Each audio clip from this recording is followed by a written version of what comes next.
საღამომშვიდობის ეთერშია საინფორმაციო გამოშვება დღის მთავარ თემებს დიას გუნთან ერთად ნინო საათაშვილი წარმოგიდგენთ. დღეს პროგრამაში ნახავთ.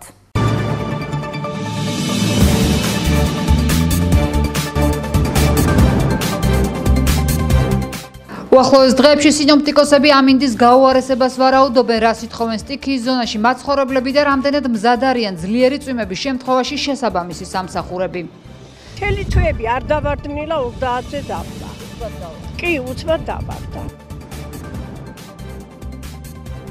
დეკრეტული შვებულების ვადები და თანხა გაიზარდა, თუმცა საკითხი მხოლოდ ქალებშია აქტუალური. რატომ არ სარგებლობენ მამაკაცები კანონით მინიჭებული დეკრეტული შვებულებით? არ ვისარგებლო, იმიტომ რომ არ არის საჭირო. ნუ ხა კაცი და დეკრეტი ცოტა შორსა ვართ. კაცმა უნდა განიცადოს ბავშვის გაზა როგორია.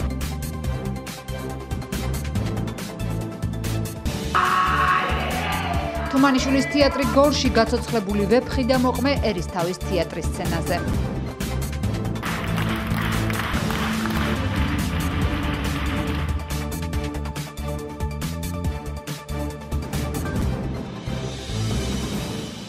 ამინდის გაუარესებასთან ერთად ზოგიერთ სოფელში მცხოვრები მოსახლეობა სტიქიის განმეორებას არ გამორიცხავს. მიმდინარე წელს შიდა ქართლში სეტყვისა და წყალჯიდობის შედეგად 1000-ზე მეტი ოჯახი დაზარალდა. როგორ ებრძვის ადგილობრივი ხელისუფლება სტიქიურ მოვლენებს და რა ბერკეტები გააჩნიათ ამისთვის, როდის მიიღებს დაზარალებული მოსახლეობა დაპირებულ კომპენსაციას, ნახეთ ჩვენი სიუჟეტი. სინოპტიკოსები უახლოეს დღეებში ამინდის გაუარესებას ვარაუდობენ, რასაც თან სტიქიური მოვლენები ახლავს. თუმცა სტიქიური უბედურება შიდა ქართლს ზაფხულშიც არ დაკლებია. ივნისში ძლიერმა სეტყვამ გორის რაიონის 25-მდე სოფელი დააზარალა, რის შედეგადაც სასოფლო სავარგულები და ხილი განადგურდა. სეტყვა ერთი თვის შემდეგ ისევ განმეორდა, ზარალი კი შედარებით ნაკლები იყო. ძალიან დიდი ზარალი მივიღეთ, ძალიან დიდი. რა გვეშველება არ ვიცი, აი ხო ხედავთ თქვენ თვათ და რაც არის, რა გავაკეთებთ, რა ვიცი. როგორ რაღაცა იყოს საშუალება თუ თავრობა არ დაგვეხმართ ამ კრიტიკებს და ვერაფერს ვერ ვშველით. რო ცოტა რაღაცა გვეშველო რა, ცოტა იმეს ყველა ვთხოვნობ. თუ მთლიან განადგურებულია მასალა, თუ აქ არ არის ხო თვალისაც ჩანს ყველაფერი. აღარაფერი გვეშველება თუ არაფერი უშველთ, და რა გავუშველთ. მთელი სოფელი განამარტოვებ, მთელი სოფელი ამ დღეში არის. То ვაშლიცა, ყურძენიცა, პამინდორიცა განადგურებული და ხეთქილი. აი გვალი სეტყვა კი აღარ დაინახე. გვალი სეტყვა პოლტები ვიცად ცვიოდა. სეტყვა არა, მაგრამ წყალდიდობა ხიდის თავში, ფლავის მასა და კიდევ რამდენიმე სოფელში მოხდა. სანიაღვრի არხიდან გადმოსულმა წყალმა საცხოვრებელი სახლების პირველი სართულები დატბორა. მდინარე შოლასადიდებამ კი ხაშურის რაიონში მნიშვნელოვანი ზარალი მიაყენა ქვიშხეთის მოსახლეობას. მარტო წყალია მოაკაჩაევეს და ეგ არის და გზაზე ახლა სტალახში დავტოპიალობთ ეგერ. გზა არ გადარეცხეს. ამ უბას ქვია ჭალისუბანი. თუ ეს კალაპოტი არ დაღმავდა ამისი და ყურადღება არ მიაქციეს, თელ ამ ჭალისუბანს წალეკავს წყალი, ისეთი გასულელება იცის წყალმა. ხალხი ვართ ფსიქიკურად დაავადმყოფებულები და დასაფრულები. ყველა ღრუბლის წამოსვლა მთელ ამ დაზარალებულ ხალხში იწვევს პანიკას. არის ჩვენ წელთა აღრიცხვის მერე ჩვენ უბნის იმაში იქნება შოლის მოვარნამდე და შოლის მოვარნის შემდეგ. აი ესე გაყო ჩვენი ცნობიერება, იმდენად სერიოზული იყო ეს ყველაფერი, მაგრამ რატომღაც არავის ეს არ ანახულებს. არც ველოდი ახლა უკეთეს, იმიტომ რომ ჩვენ იმდენი ხანია ვითხოვდით ამ კალაპოტის გაწმენდას რამდენიმე ოჯახი. გორის მუნიციპალიტეტის ინფრასტრუქტურის სამსახურში ამბობენ, რომ სანიაღვრი არხები და მდინარის კალაპოტები გაიწმინდება, რისთვისაც თანხა ადგილობრივი ბიუჯეტიდან გამოიყოფა. ამ ეტაპზე სოფელ ხიდის თავში წყალდიდობასთან დაკავშირებით იყო პრობლემა ერთ-ერთი სანიაღვრი არხი, რომელიც იყო ამოვსებული, რის გამოც მოხდა გზაზე და მოსახლეობასთან წყლის გადმონდინება, არის ფაქტიურად ხელის გასაწმენდი, მაგრამ იმის გამო რომ მოსახლეობა თვითონ ვერ ახერხებდა, ჩვენ მივწერეთ წყალმომარაგების კომპანიას ტრაქტორით დახმარების თაობაზე. მუნიციპალიტეტს თავის ბალანსი არ გააჩნია ამ ეტაპზე ასეთი ტექნიკა და უახლოეს დღეებში გაწმენდილი იქნება ეს არხი. შიდა ქართლის რწმუნებულ გუბერნატორის მოადგილე სტიქიასთან ბრძოლის ბერკეტებზე საუბრობს. გურამ მაჭარაშვილი ამბობს, რომ გუბერნია სტიქიისგან მიყენებული ზარალის შესახებ ინფორმაციას სხვადასხვა სამინისტროს უგზავნის.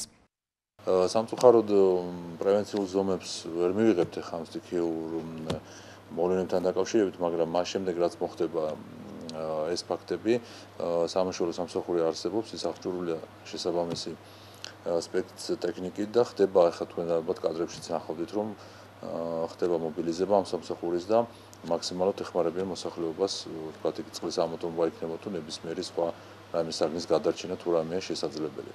საერთო ჯამში სტიქიის შედეგად ათასობით ოჯახი დაზარალდა. მათი კომპენსირება კი ამ დრომდე არ მომხდარა. წყალდიდობისგან დაზარალებული მოსახლეობა ყოველი წვიმის მოსვლას შიშით ხვდება. ხელისუფლება კი განმარტავს, რომ სამაშველო და სახანძრო სამსახური სტიქიის შემთხვევაში საგანგებო რეჟიმზე გადადის. მიუხედავად მათი მზადყოფნისა, როგორც მოსახლეობა ამბობს, ხელისუფლება შესაბამის ზომებს მხოლოდ შემთხვევის შემდეგ იღებს. მეტეოროლოგიური სამსახურის ინფორმაციით უახლოეს დღეებში ტემპერატურა მკვეთრად დაეცემა. სინოპტიკოსების ვარაუდით მოსალოდნელია ძლიერი წვიმა საქართველოს თითქმის ყველა რეგიონში. 20 სექტემბრიდან ჰაერის ტემპერატურა 11 გრადუსამდე დაიწევს. გორის აგრომეტეოროლოგიურ სამსახურს ბოლო 30 წლის განმავლობაში ტემპერატურის ასეთი ვარდნა სექტემბრის თვეში თითქმის არ ახსოვს. ამ წუთში ტემპერატურა 18 გრადუსია. მეტეოროლოგიურ სამსახურში მომდევნო დღეების განმავლობაში ამინდის მკვეთრად გაუარესებას ვარაუდობენ. არ არის გამორიცხული ტემპერატურა 4-5 გრადუსამდე დაეცეს. ეს არის თერმოგრაფი, ეს არის გიგროგრაფი, ეს არის ჰაერის ტემპერატურის, ეს არის ტენის. საქართველოში ამინდი გაუარესდება ქვეყნის თითქმის ყველა რეგიონში ძლიერი წვიმაა მოსალოდნელი.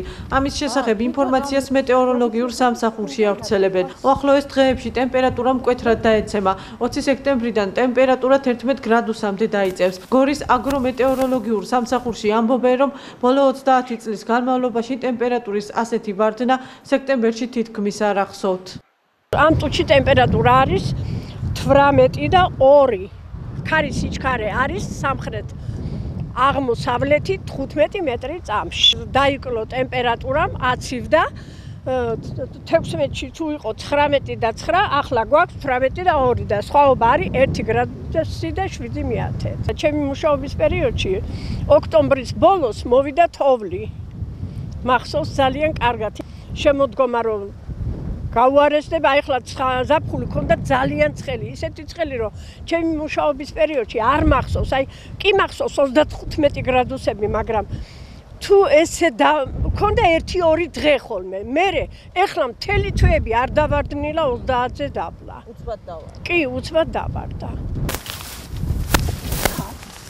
გორში დიაბეტის დამარცხებასთან დაკავშირებული აქცია გაიმართა მოსახლეობამ. უფასო კონსულტაციები ენდოკრინოლოგებისგან და ექიმებისგან მიიღო. როგორც აქციის ორგანიზატორები ამბობენ, მათი მიზანია დიაბეტთან დაკავშირებულ საკითხებზე მოსახლეობის ცნობიერების ამაღლება. სიცივის მიუხედავად მოსახლეობის აქტიურობა თეატრის სკვერში მაინც შეინიშნებოდა. დიაბეტის მკურნალობა და პრევენციის გაუმჯობესება დიაბეტის მსოფლიო ფონდის მხარდაჭერით განხორციელებული პროექტი დასრულდა. ზუგდიდის, ფოთისა და ბათუმის შემდეგ აქცია სახელწოდებით ერთად დავამარცხოთ დიაბეტი დღეს გორში გაიმართა.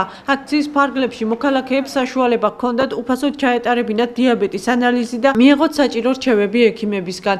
ორგანიზატორთა განცხადებით აქციის მიზანია დიაბეტთან დაკავშირებულ საკითხებზე მოსახლეობის ცნობიერების ამაღლება, რათა თავიდან იქნა საცილებული შემდგომი გართულებები. პროექტი ტარდება მოსახლეობაში შაქრიანი დიაბეტის გამოვლენის თვალსაზრისით, რომ მოხდეს პრევენცია დაავადების, რადგან დაავადება თვითონ არის ისეთი მიმდინარეობის, რომ ძალიან ხშირად მიმდინარეობს უსიმპტომოდ, პაციენტი ვერ გრძნობს, რომ ეს ჩივილები უბრალოდ არ აქვს პაციენტს, ამიტომ ძალიან მნიშვნელოვანია ეს ამ პროექტის ჩატარება ზოგადად. არასამთავრობო ორგანიზაცია Welfare Foundation დიაბეტის მსოფლიო ფონდის მხარდაჭერით ახორციელებს პროექტს დიაბეტის პრევენცია და მკურნალობის გაუმჯობესება. ამ პროექტის ფარგლებში მოვაწყოთ აქცია ერთად დავამარცხოთ დიაბეტი. მსგავსი აქციები უკვე ჩავატარეთ ქალაქ ზუგდიდში, ფოთში და ბათუმში. ამ აქციის ფარგლებში მოსახლეობას გაეწევა უფასო მომსახურება, ანუ ხდება სისხლში შაქრის უფასო განსაზღვრა, ასევე ჩვენი ენდოკრინოლოგი გაუწევს უფასოდ კონსულტაციებს, ასევე ვავრცელებთ საგანმანათლებლო მასალებს და შესაბამისად გონი საკმაოდ საინტერესო და სასარგებლო საქმეს ვაკეთებთ. დიაბეტი იყო თუ არა სიხში მაინტერესებს. აიღეთ ანალიზი. ყოველთვის უნდა ტარდებოდეს ასეთი აქციები, უნდა ტარდებოდეს, რომ ხალხს ზოგს არ აქვს საშუალება იმის, რომ გავიგოს. აქციის მიმდინარეობისას მოსახლეობას დიაბეტთან დაკავშირებით საგანმანათლებლო მასალები დაურიგდათ. ამავე თემაზე დემოკრატიული ჩართულობის ცენტრში შეხვედრაც გაიმართა, სადაც აქციის მონაწილეებმა ჯანდაცვის წარმომადგენლებთან და არასამთავრობო ორგანიზაციებთან სკრინინგის შედეგების სტატისტიკური ანალიზი მიმოიხილეს და დიაბეტთან დაკავშირებული საკითხები განიხილეს. შიდა ქართლისა და კახეთის სკოლებში ასოცირების ხელშეკრულებაზე სემინარები ჩატარდება. პროექტის პრეზენტაცია დღეს დემოკრატიული ჩართულობის ცენტრში გაიმართა, რომელიც მიზნად ისახავს ქართლისა და კახეთის რეგიონში მცხოვრებ ახალგაზრდებში ინფორმაციის დონის ამაღლებას ევროკავშირის შესახებ და მათთვის ასოცირების ხელშეკრულების დეტალურ გაცნობას. პროექტ სკოლის დირექტორებიც ესწრებოდნენ, როგორც მათ აღნიშნეს, ამ ინფორმაციას მიწოდება ადრეულ ასაკში მნიშვნელოვანია. ახალგაზრდული პარტნიორობა მომავლის პერსპექტივა პროექტის პრეზენტაცია დემოკრატიული ჩართულობის ცენტრში გაიმართა. ორგანიზატორთა განცხადებით პროექტი მიზნად ისახავს შიდა ქართლსა და კახეთის რეგიონში მცხოვრებ ახალგაზრდებში ინფორმაციის დონის ამაღლებას ევროკავშირის შესახებ, ასევე მათთვის ასოცირების ხელშეკრულების დეტალურ გაცნობას. არაფორმალური განათლება მნიშვნელოვანია ყველასათვის. ამ პროექტის დაინტერესება ჩემში გამოიწვია იმ მომენტმა, რომ ასოცირების ხელშეკრულების მნიშვნელობა არ იყო გარკვეული მოსახლეობაში. მე დიდი სურვილი მაქვს სოფლების სკოლებმაც მიიღონ მონაწილეობა ამ პროექტში და მარტო მოსწავლეებზე კი არ იყოს გათვლილი, იყოს ფართო სპექტრისთვის, ფართო მასებისთვის, პედაგოგებისთვის და სხვადასხვა დაინტერესებული პირთათვის. ჩვენი პროექტი დაფინანსებულია ნიმდის მიერ. ამ პროექტს ქვია ახალგაზრდული პარტნიორობა მომავლის პერსპექტივა. ჩვენი სამიზნე ჯგუფს წარმოადგენს თელავისა და გორის სკოლების მოსწავლეები, სულ არის 12 ქალაქი ჩართული ამ პროექტში, 59 სკოლა. დღეს ქონდა პრეზენტაცია, როგორც ნახეთ, დადებითად შეხვდა სკოლის წარმომადგენლობა ჩვენს ინიციატივას და ვიმედოვნებთ, რომ საბოლოოდ წარმატებულ შედეგს მივიღებთ და დასახულ მიზნებს ნამდვილად მივაღწევთ. ხსენებათ პროექტი ორ ქალაქს აკავშირებს დემოკრატიის სკოლის კურსდამთავრებულებს. ეს პროექტი არის თელავის და გორის ერთობლივი პროექტი. თვითონ პროექტის მნიშვნელობას რაც შეეხება, მოგეხსენებათ აქტუალური თემაა ევროკავშირი და ჩვენ ვფიქრობთ, რომ ამ თემაზე სკოლის მოსწავლეებთან შეხვედრა იქნება მართებული, საინტერესო. მათ მივაწოდოთ დაბალანსებული და ობიექტური ინფორმაცია რეალურად რას გულისხმობს ასოცირების ხელშეკრულება, რას გულისხმობს ევროპასთან ინტეგრაცია, იგივე სავაჭრო ურთიერთობები, განათლება, დასაქმება, იგივე ბიზნეს ურთიერთობები და ამ მიმართულებით რა კონკრეტული პერსპექტივები და რა კონკრეტული სიკეთეების ნახვა შეუძლია საქართველოს. ორგანიზატორთა განცხადებით პროექტის ფარგლებში ევროკავშირთან ასოცირების ხელშეკრულების შესახებ სემინარები ორი რეგიონის 59 სკოლაში ჩატარდება, რომელსაც თელავისა და გორის დემოკრატიის სკოლის კურსდამთავრებულები ჩაატარებენ. საქართველოს შრომის კოდექსი დეკრეტულ შვებულებას როგორც ქალებისთვის, ისე კაცებისთვის უშვებს, თუმცა კოდექსში გასულ წელს ცვლილებები შევიდა, რომლის მიხედვითაც დეკრეტული შვებულების ვადები და მისაღები თანხა გაიზარდა. რამდენად პოპულარულია საქართველოში დეკრეტული შვებულება კაცებისთვის და რას ფიქრობს გორის მოსახლეობა, მახაზ მიქელაძე მუშაობდა თემაზე. კანონის თანახმად ორსულობის, მშობიარობისა და ბავშვის მოვლის გამო შვებულება ახლა უკვე მამაკაცებსაც ბიუჯეტიდან უნაზღაურდებათ. თუმცა შვებულების პერიოდზე გაცემული ფულადი დახმარების ოდენობა 1000 ლარს არ აღემატება. საქართველოს შრომის კოდექსში ცვლილებები 2013 წელს შევიდა. ცვლილებების ამოქმედების დღიდან წელიწადი გავიდა. თუმცა დეკრეტული შვებულებით მოსარგებლე მამაკაცთა რაოდენობა დიდად არ გაზრდილა. როგორც აღმოჩნდა, ამ საკითხთან დაკავშირებით ზუსტი სტატისტიკაც არ არსებობს. შვებულება ორსულობის, მშობიარობის და ბავშვის მოვლის გამო ამ თავში, შრომის კოდექსის ამ თავში იქნა შესული ცვლილება, რომელიც გულისხმობს იმას, რომ გაიზარდა 4 თვიდან 6 თვემდე გაიზარდა დეკრეტული შვებულება, ასევე გაიზარდა ნაზღაურება 600 ლარიდან 1000 ლარამდე. ეს არის ძირითადი ცვლილებები, რომელიც განხორციელდა. საჯარო დაწესებულებებიდან გამოთხოვილ მონაცემებში არ კონკრეტდება დეკრეტული შვებულებით, რომელიც სქესის წარმომადგენელმა ისარგებლა. თუმცა საქართველოში დეკრეტში თითქმის ყოველთვის დედრობითი სქესის წარმომადგენელი გადის. ამის მაგალითად, რამდენიმე შემთხვევის დასახელებაა შესაძლებელი გარდა ქართული მენტალიტეტისა, რომლის თანახმადაც შვილს დედა უნდა ზრდიდეს და მამა ოჯახის რჩენაზე ფიქრობდეს. მნიშვნელოვან როლს ფინანსური მხარეც თამაშობს. რამდენიმე თვე უმუშევრად ყოფნის შემთხვევაში 1000 ლარიანი დეკრეტული შვებულება მამაკაცს შეიძლება უფრო მაღალ ანაზღაურებადი სამსახურის დროებით ან შეიძლება მუდმივად დაკარგვის ფასად დაუჯდეს. ბიუჯეტიდან გამოყოფილი თანხა კი ბავშვის მოვლისთვის საკმარისი არ შეიძლება აღმოჩნდეს. საქართველოს შრომის კოდექსში 2013 წელს შევიდა ცვლილება, რომლის მიხედვითაც დეკრეტული შვებულებით სარგებლობა მამაკაცებსაც შეუძლიათ. რა იცის გორის მოსახლეობამ კაცის დეკრეტული შვებულების შესახებ და გამოიყენებს თუ არა მას საჭიროების შემთხვევაში. ამ კითხვებით ჩვენ საზოგადოების ნაწილს მივმართეთ. მეც გამიგია, იცი? ახლა არა ნორმალურად მეჩვენება ეს ყველაფერი. ნუ ხა კაცი და დეკრეტი ცოტა შორსა ვართ. არის ვერ გეტყვი. აი რატომ ფიქრობ? მიუღებელია ჩემთვის ესეთი რაღაცები და საერთოდ მამაკაცურ თემებზე საუბარი ამ საკითხთან დაკავშირებით. რატომ არ შეიძლება ქალმა ბავშვი გააჩინოს და შემდეგ კაცმა მოუაროს, გავიდეს დეკრეტულ შეებულებაში. არა, გავიდეს ეგ და სხვა არის, მაგრამ აბა კაცი ბავშვი პირდაპირ მნიშვნელობით მე 1000 რაღაც ხდება ჩემო კარგო ახლა. ნიშნავს მშობიარობას, ხო? დეკრეტული შეებულება არის მშობიარობის შემდეგ შეებულება. და აი ამასთან დაკავშირებით კაცი რო გავიდეს და მოუაროს ბავშვს, რა არის მიუღებელი ამაში? საქართველოა და ცოტა უცნაურად მეჩვენება ეს ყველაფერი. არ მგონია, არ მიმაჩნია სწორად. კაცი რო გავიდეს? კი. კი. რატო არა? საქართველო კი. იმიტომ იქნება კარგი რომ კაცმაც უნდა განიცადოს ბავშვის გაზრდა როგორია. ჩემი აზრით, რა ვიცი, მაინც სასურველია, იმიტომ რომ არჩევნის საშუალება უნდა ქონდეს ოჯახს, რომელიც თვითონ თუნდაც ანაზღაურების გამო რომელიც ურჩევნიათ, იმან უნდა დატოვოს სამსახური რაღაც გარკვეული პერიოდის განმავლობაში. კაცის დეკრეტულ შეებულებაზე რას ფიქრობთ? აი, შრომის კოდექსში არის მოხდა, შეუძლია კაცსაც გავიდეს დეკრეტულ შეებულებაში. ბაზღარად აიგდეთ სხვა იჯია რომ დეკრეტი შენ გახვალ? თუ საჭირო გახდა რატომაც არა? უნდა გახვიდე მაშინ. თქვენ არ ვისარგებლეთ საჭირო? არ ვისარგებლებ, იმიტომ რომ არ არის საჭირო. ჩემი აზრით სასურველი უფრო ქალმა აიღოს შეებულება, რადგან ფიქრობ ბავშვის აღზრდაში ქალს უფრო მეტი წვლილი უნდა მოეწყოს. და მე სხვადასხვა ეს წარმოდგენა მაქვს. კაცი როა კაცმა უნდა იმუშაოს, ქალმა უნდა ისოს ბავშვთან რა. ვის როგორ აწყობს? თუ მაღალი შემოსავალია ქალს ამ შემთხვევაში? ეგ ახლა როგორ მოილაპარაკებენ ოჯახში რა. მე წარმოდგენა მაქვს. კაცი როა კაცმა უნდა იმუშაოს, ქალი როა ქალმა უნდა გაზარდოს ბავშვი. გამოკითხული რესპონდენტების ნაწილი დეკრეტულ შეებულებას ორსულობასთან აიგივებს. რას ფიქრობენ ექსპერტები გენდერის საკითხში მამაკაცის დეკრეტულ შეებულებასთან დაკავშირებით? კანონი განმარტავს, რომ ეს არის ოჯახის ნებისმიერ წევრს ბავშვის მოვლის გამო შეუძლია აიღოს დეკრეტული შეებულება, თუ ქალი არის დიასახლისი და კანონით განსაზღვრულ უფლებას ასე ვთქვათ არ იყენებს, ანუ არ მუშაობს, ხო? რატომ შეიძლება მამაკაცებმა აიღონ და გამოიყენონ ეს დეკრეტული შეებულება, ხო? ლოგიკური კითხვა ჩანს, როდესაც მათ შეუძლიათ ეს დრო ბავშვის მოვლას მოახმარონ. თუმცა ასევე მეორე ლოგიკური კითხვა ჩნდება იმასთან დაკავშირებით, ქართველი მამაკაცები აიღებენ თუ აიღებენ დეკრეტულ შეებულებას, ამ დროს მოახმარენ ბავშვის მოვლას თუ სხვა ტიპის გასართობ ღონისძიებებს.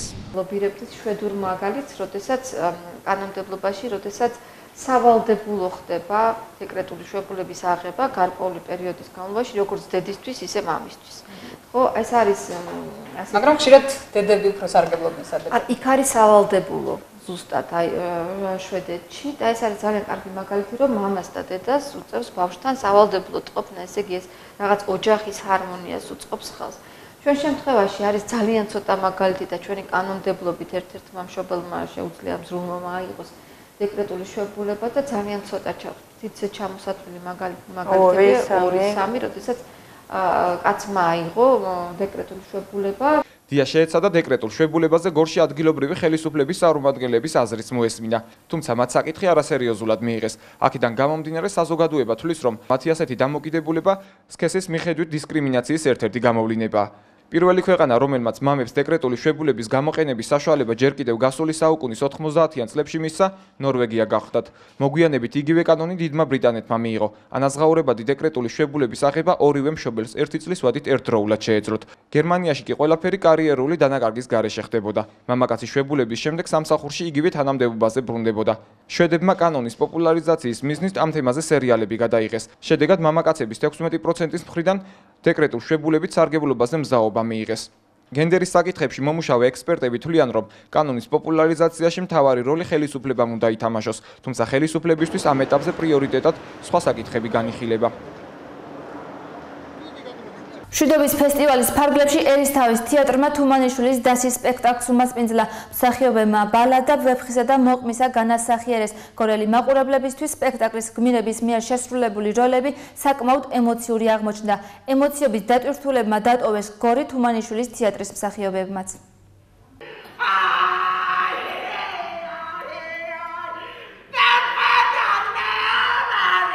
ბალადა ვეფხისა და მოყმისა თუმანიშვილის თეატრის კინომსახიობებმა გორის თეატრის სცენაზე გააცოცხლეს. ის როგორც სტილისტური, ისე შინაარსობრივი თვალსაზრისით ქართული ხალხური ტრადიციის ნაწილია, სადაც მთავარი ადგილი ვეფხისა და მოყმის გმირულად ბრძოლის თემამ დაიკავა. ერთსაათიანი წარმოდგენა გორელი მაყურებლისთვის საკმაოდ ემოციური აღმოჩნდა. ჩვენს თეატრს ესტუმრა თუმანიშვილის კინომსახიობთა თეატრის წარმომადგენელი ჩვენი საყვარელი მსახიობები და კულტურის უძველესი ქალაქის შემოქმედებით ისტორიას კიდევ ერთი ლამაზი ფურცელი შესწინეს. ხედავთ, გადავსებულია დარბაზი და უდიდესი სიამოვნება მივიღეთ სპექტაკლით, რომელიც მათ ამჯერად ჩვენ სცენაზე განახორციელეს. მშვიდობის მატარებელი ივლის და რასაკვირველია, ყველაფერი დასრულდება საუკეთესოდ.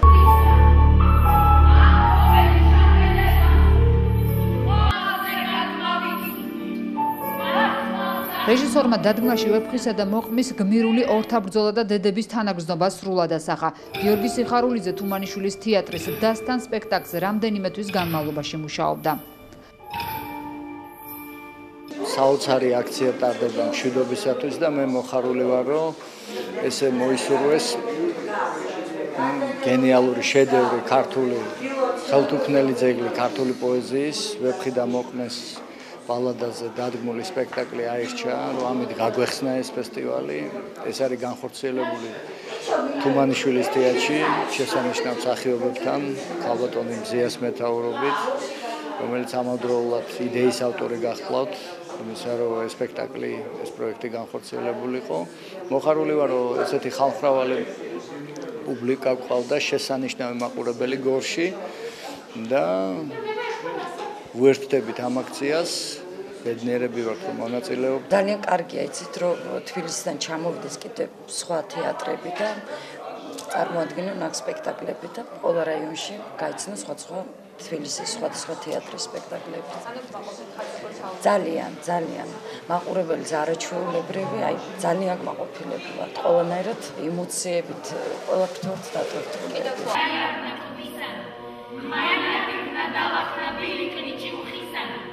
გორის თეატრმა თუმანიშვილის სპექტაკლს აქციის მშვიდობის ფესტივალის ფარგლებში უმასპინძლა. 179 სეზონს კი გორის თეატრი 20 სექტემბერს პრემიერით პოკლენის ეფექტით გახსნის. მაყურებელს კიდევ ერთი პრემიერის კამანის გულწითელა თეთრი მტრედის ნახვის საშუალებაც ექნება. მეორე პრემიერა ახალ სეზონზე 27 სექტემბერს სოხუმის დაცემის დღეს მიეძღვნება.